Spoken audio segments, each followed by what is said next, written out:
현대차그룹 정의선 부회장이 회장 자리에 올랐습니다. 창업자인 고 정주영 회장 이후 3세 경영체제가 본격화된 겁니다. 변화의 시기를 맞고 있는 세계 자동차 시장, 현대차, 그리고 우리 자동차 산업의 미래는 어떻게 될지 전망해 보겠습니다. 이성일 선임기자 나와 있습니다. 어서 오세요. 네, 안녕하십니까? 자, 오늘부터 정의선 체제가 시작된 거라고 봐야죠? 시작됐습니다. 예. 오늘이라는 예고는 없었지만요. 다들 놀라는 사람은 없었습니다. 어느 예. 정도 예정이 돼 있었던 거니까요.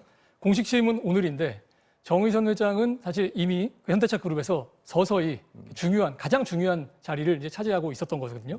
시작은 수석 부회장이 된 재작년으로 봐야 될 것 같고요. 예. 작년에 현대차, 현대모비스의 대표이사 직함을 달면서 한 발 더 나간 거고 예. 올해 3월에 현대차 이사회 의장을 맡으면서 사실상 경영권을 행사했다고 볼 수 예. 있거든요. 그 전부터 해외 모터쇼에서 신차 공개할 때 직접 나서서 프레젠테이션도 하고요. 예. 이런 좀 새로운 스타일로 많이 관심을 모았는데 예. 과연 이제 회장이 된 이후에는 어떨지 이런 부분이 한 가지 관심을 가는 거고요. 예. 또 한 가지는 이제 이 부친인 정몽구 명예회장인데요. 예. 현대차에서는 명예회장이 이번에 된 거. 네, 이번에 오늘 이제 된 거죠. 예. 정명회 회장의 의사가 반영이 된 거다. 또 나아가서 건강이 좀 괜찮아졌기 때문에 이런 결정을 내릴 수 있었다. 이렇게 설명을 하고는 있습니다. 예. 그런데 오늘 취임식 보셔도 알겠지만 직원들에게 그 취임사를 대신하는 거. 취임식은 대신하고 예. 약간의 그 영상 메시지 이런 예. 걸로 대신했습니다. 예. 그렇다면 네. 아까 말씀하셨지만 작년부터 실질적인 어떤 경영을 주도해 왔는데요. 그렇죠. 예. 왜 지금 시점인가? 네. 왜 딱 오늘인가? 네. 이런 거에 대한 추정은 뭡니까? 지금 잘 아시겠지만 코로나19 이후에 예. 전통 자동차 산업이 굉장히 위기에 지금 예. 봉착해 있는 상황이고요. 자동차 산업에 대한 정부 지원도 지금 전부 다 친환경 산업 이쪽으로만 지금 집중이 되고 예. 있습니다. 100년 만에 나오는 패러다임 변화다 이런 얘기가 나올 정도인데요. 현대차뿐만 아니라 세계적인 자동차 회사들 전부 다 이제 여기에 본격적인 그렇습니다. 경쟁에 예. 뛰어들고 나니까 아마 이제 여기서 좀 힘을 좀 줘야겠다 이런 의사가 좀 반영된 거 아닌가 그렇게 해석을 하고 있습니다. 네. 그 정의선 회장이죠, 지금? 네, 예, 회장, 이제 오늘부터 회장이죠. 네. 회장의 경영 성과에 대해서는 물론 현대에서는 평가를 하겠죠. 현대에서 평가하는 정의선 회장의 어떤 성과는 뭡니까? 예. 전기차, 수소차 예. 이런 새로운 분야를 주도해왔고 앞으로도 그럴 것이다. 예. 이렇게 설명을 하고 있습니다. 근데 어쨌든 체제에 대한 평가는 이 친환경 차량 분야에서 가장 먼저 좀 예. 드러날 것 같고요. 예. 말씀하신 대로 그 전기차 부분에 대한 투자, 또 자율주행차에 대한 투자 이런 것들을 그 해외에 있는 기술이 좋은 스타트업들 상대로 해서 협업을 하면서 지금 이끌고 왔다 예. 이런 설명이고요. 예. 또 수소차. 의 경우에도 최근에 스위스의 그 수소버스를 인도한 것처럼 예. 세계적으로 기술력 인정받고 있다. 이제 현실화될 수 있는 단계까지 왔다. 예. 이런 게 이제 현대차의 설명입니다. 예. 그런데 문제는 이제 현대차도 그렇고 다른 경쟁 업체들도 지금은 어느 정도 보면 몸풀기 차원이었거든요. 그렇습니다. 예. 이제 본격적으로 경쟁이 시작되는데 여기서도 지금까지와 같은 성과를 낼 수 있느냐 이런 게 이제 하나의 시험대일 것 예. 같고요. 또 흥미로운 거는 이건 사실 절반의 설명에 불과합니다. 예. 그 정의선 회장 스스로가 이제 그렇게 얘기를 했는데 자동차는 한 50% 정도가 될 거다. 예. 이런 얘기는 오늘 취임사에서도 이제 반복해서 얘기를 했습니다. 그 나머지 그럼 절반은 뭐냐? 정의선 회장이 얘기를 한 것은 개인 비행체 30%, 로보틱스 20%다 이런 예. 얘기를 했었는데요.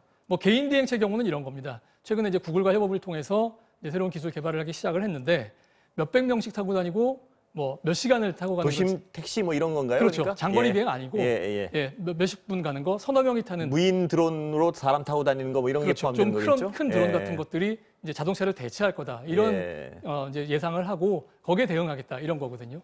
그 문제는 네. 기존 자동차의 강국, 네. 독일, 네. 또 우리나라 또 현대차, 이 기존 자동차의 어떤 강한 회사들이 살아남을지 여부도 지금 확실치 않은 거 아니겠습니까? 그런 거죠. 예. 그래서 이런 그 큰 두 가지 그렇죠. 방향들이 성공을 해야 실제로 예. 생존할 수 있는 그런 상황인 것 같습니다. 그러니까 절체절명의 상황이고 기회이자 위기인 건 분명한 것 같습니다. 그렇습니다. 그런데요, 예. 현대차 자체의 어떤 지분 문제, 네네. 지배 구조 문제, 이걸 그렇죠. 짚고 넘어가지 않을 수 없는 상황 같은데 어떻습니까? 이건? 그 이미 2018년인가요? 예. 한번 그 시도를 했다가 반대 여론에 부딪혀서 철회를 한 적이 예. 있었습니다. 당시에 정의선 부회장에게 지나치게 유리한 계획 짜는 거 아니냐 예. 이런 반발이 일었었고요. 일부에서는 미리 공개하고 시장 평가 받은 건 좀 긍정적인 거 아니냐 예. 이런 두 가지 의견이 좀 부딪혔었습니다. 근데 당시 그 계획을 좀 다시 한번 더 돌려보면요, 이 정의선 부회장이 주력 계열사인 현대차, 기아차에 대해서 지분을 많이 갖고 있지 않습니다. 둘 다 3% 예. 미만이고요. 이 주력해야 되는 지분을 많이 보유하고 있는 건 현대모비스입니다. 예. 그리고 여기에 대해서는 또 정의선 부회장이 지분을 많이 갖고 있지 않고요. 그러다 보니까 자신이 지분을 많이 보유한 그 글로비스라는 회사와 이 사실상의 지주회사 역할을 하고 있는 그 모비스 예. 이를 두 개를 합병하는 그런 계획을 세웠던 거거든요.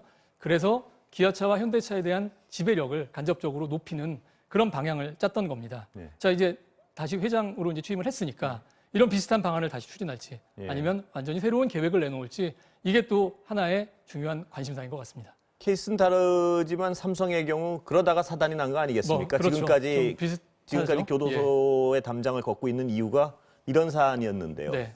현대차는 그렇게는 하지 못하겠죠, 이제. 그렇다면 여러 가지 어떤 향후 지배 구조를 어떻게 만들어 나갈지를 지켜봐야 될 것 같습니다. 그게 굉장히 큰 고심거리일 것 같습니다. 예. 아마 가장 큰 거는 뭐 3세 경영, 4세 경영에 대한 비판적인 여론도 예. 있고요.